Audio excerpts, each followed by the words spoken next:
Shantilal uncle, તમે? Yes, Shantilal Shah, સ્વાતિનો father અને આ SS એસોસિએટ્સનો માલિક.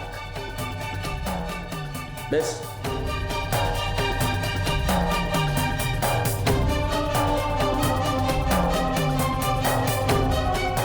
અને કિંજલ, આ ઓફિસ છે એટલે no uncle please. Sorry sir, next ટાઈમથી ધ્યાન રાખીશ. That's good. હા, તો હવે મને એ કહે કે તારે તાપીનગરના ફ્લાયઓવર બાબતમાં મારી સાથે શું ચર્ચા કરવી?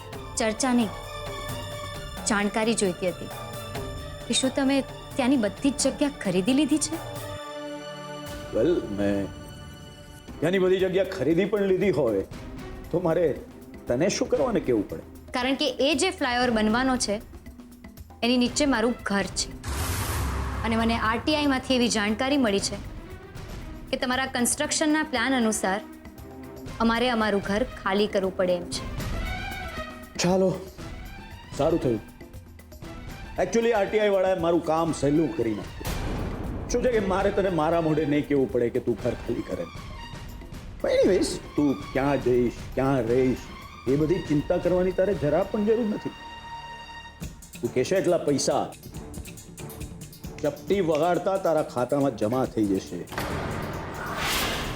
પણ એક વાત મને ગમી, તે સામેથી આવીને મારી સાથે વાત કરી એ મને ગમી. વાત? મેં હજુ સુધી વાત કરી જ ક્યાં છે? આ તો તમે જ વાત કરી અને તમે જ નિર્ણય પર કૂદકો મારી લીધો. એટલે તારે શું ફ્લાયઓવર બને પછી એના પરથી કૂદકો મારવો છે? એ પણ મારી લઈશ. ફ્લાયઓવર બને તો ને. એટલે તું કહેવા શું માંગે છે છોકરી? એ જ કે તમે કોઈ માલિકની પરવાનગી વગર ત્યાં ફ્લાયઓવર બનાવવાનો નિર્ણય લઈ જ કેવી રીતે શકો? છોકરી, આ મારી ઓફિસ છે અને મારી ઓફિસમાં મારા સિવાય બીજું કોઈ પણ ઊંચા અવાજે વાત કરે એ મને જરા પણ પસંદ નથી. અને બીજી વાત, આ કોઈ RTIની ઓફિસ નથી કે તું જે કોઈ પણ સવાલ પૂછે એના જવાબ આપવા હું બંધાયેલો છું. મારે જે કહેવું હતું એ મેં કહી દીધું અને તને જેટલો સમય આપવાનો હતો આપી દીધો. હવે ખાલી તારે તારું ઘર ક્યારે અને કેટલા વાગે ખાલી કરવાનું છે એની નોટિસ તને મળશે, જેમ તને દુકાન ખાલી કરવાની નોટિસ મળી હતી ને એમ જ. સમજી?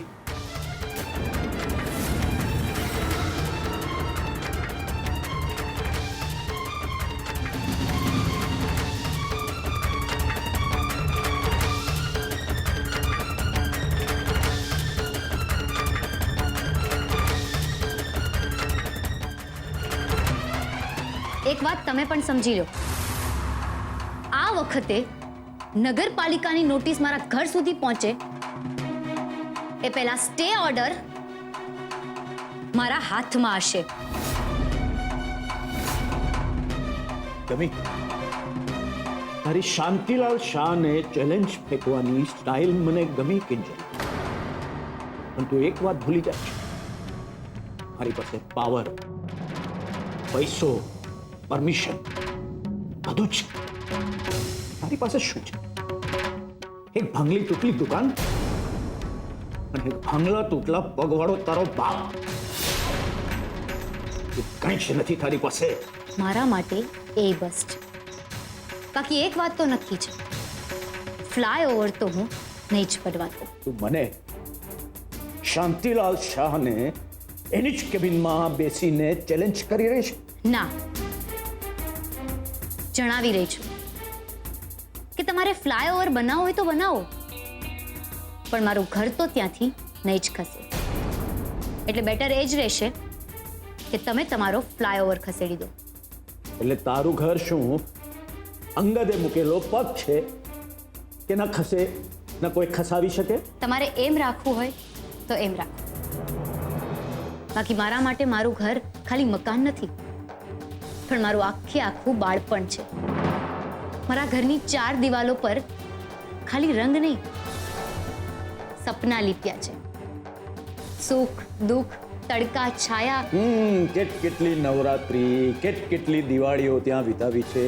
આવા બધા ડાયલોગ તું બોલીશ એની મને ખબર છે.